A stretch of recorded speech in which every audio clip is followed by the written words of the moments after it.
Video kali ini bakal berbeda dengan video biasanya karena gue pengen ngebacot tentang 3 alasan kenapa matematika tuh banyak dibenci oleh anak-anak sekolah.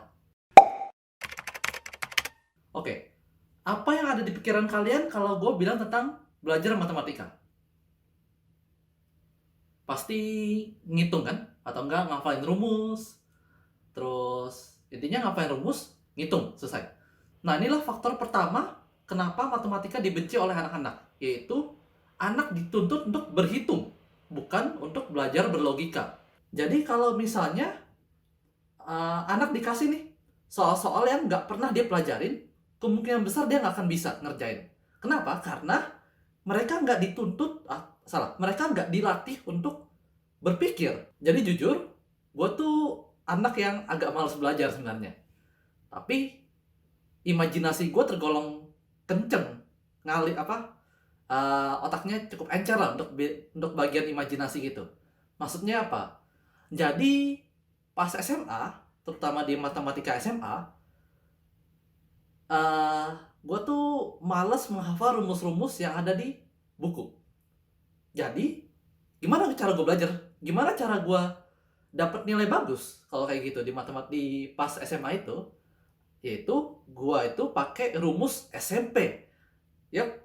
Jadi pas ulangan nih, gue pakai aja rumus SMP gitu. Tapi gue bisa ngakalin rumusnya itu untuk ngerjain untuk ngerjain soal-soal yang ada di ulangan SMA. Tapi ada juga emang materi yang nggak bisa dikerjain dengan cara SMP. Dan itu emang gue harus belajar. Nah, tapi itulah keindahannya. Jadi, sebenarnya matematika itu kita dituntut seharusnya ya untuk berpikir, bukan dituntut untuk berhitung. Karena untuk berhitung tuh gampang sebenarnya. Yang sulit itu adalah gimana cara mencapai solusi. Misalnya kita dikasih soal nih, soal A, terus solusinya adalah di sini nih. Nah, stepnya tuh harus ke sini, harus ke sini, harus ke sini, gitu.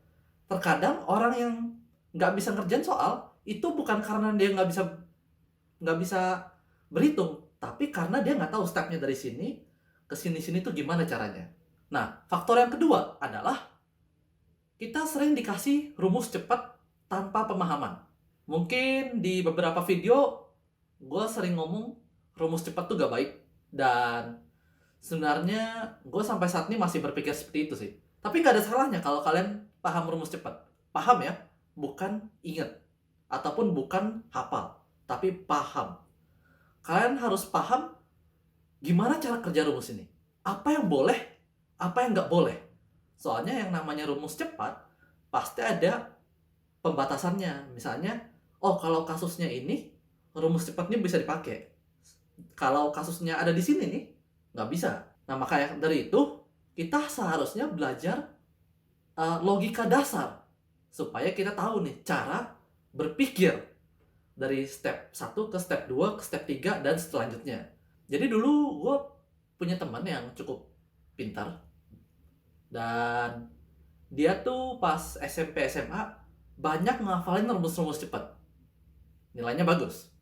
Terus pas di kuliah, nah di dunia kuliah nih, terutama gue dulu kuliah di ITB S1-nya, kita tuh dituntut untuk menjelaskan. Jadi soalnya bukan pilihan ganda, tapi esai. Kita dikasih soal, terus disuruh nih jelasin nih, gimana cara lu mendapatkan jawaban lu.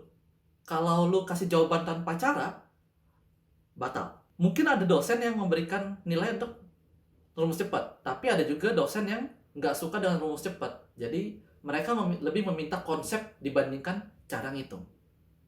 Nah, ini harus dipahami nih. Jadi belajar matematika itu bukan untuk berhitung cepat, tapi untuk mempelajari konsep. Yang ketiga, kalkulator. Gue sebenarnya sekarang masih bingung kenapa kalkulator tuh dilarang di sekolah. Padahal kalau jujur ya, kalau di dunia kerja, kita tuh kalau nggak pakai kalkulator, pakai Excel. Kita tuh nggak ngitung pakai tangan. Misalnya kayak 123 kali 78. Enggak, gue aja nggak bisa ngitung gitu. Gue harus pakai kertas, tapi karena kertas itu nggak efisien, udah buang-buang kertas, capek nulis, buang-buang waktu, mending pakai kalkulator atau Excel. Seharusnya sekolah itu memberikan soal ujian tuh yang konsep, konseptis, bukan untuk berhitung. Jadi untuk masalah berhitung, ya udah pakai kalkulator aja, atau nggak usah dihitung. Misalnya, oh, misalnya kayak ada soal nih, terus kita dituntut untuk memberikan langkah menuju jawaban. Nah itu tuh menurut gua soal yang paling bagus untuk diberikan kepada siswa. Karena itu memaksa siswa untuk berpikir, bukan untuk berhitung. Nah itu sih bacotan gua hari ini tentang matematika. Jadi tadi gua udah jelasin 3 faktor kenapa matematika itu dibenci oleh anak-anak. Dan kalau pemerintah bisa mengubah atau memperbaiki 3 masalah ini, gue yakin matematika itu bukan jadi materi yang ditakuti oleh anak-anak. Soalnya jujur aja gue lebih seneng belajar matematika ya di pas kuliah dibandingkan di sekolah. Kenapa? Karena yang dituntut adalah konsep. Jadi misalnya nih, kita punya soal ya. Kita dikasih kertas ulangan gede nih. Jadi kira-kira satu soal tuh butuh 1 lembar kertas buat jawabnya. Ya udah, gue tuh ngitung tuh bagian terakhir. Jadi gue tulis caranya dulu, tulis cara, hasilnya gue kosongin. Jadi anggap aja hasilnya nih A. Terus A itu dipakai di step kedua, dapatlah B. B itu dipakai di step ketiga, dapatlah C. Gitu. Nah, A dan B dan C, gue nggak ngitung. Gue belum ngitung nih. Gue ngitungnya terakhir, kalau ada waktu. Kalau nggak ada waktu, ya udah, gue nggak usah ngitung. Nah, enaknya, kalaupun gue nggak punya waktu, kan gue udah tulis tuh semua caranya. Gue tetap dapat nilai. Nilainya dan tergolong cukup gede. Karena yang dituntut adalah konsep, bukan hasil.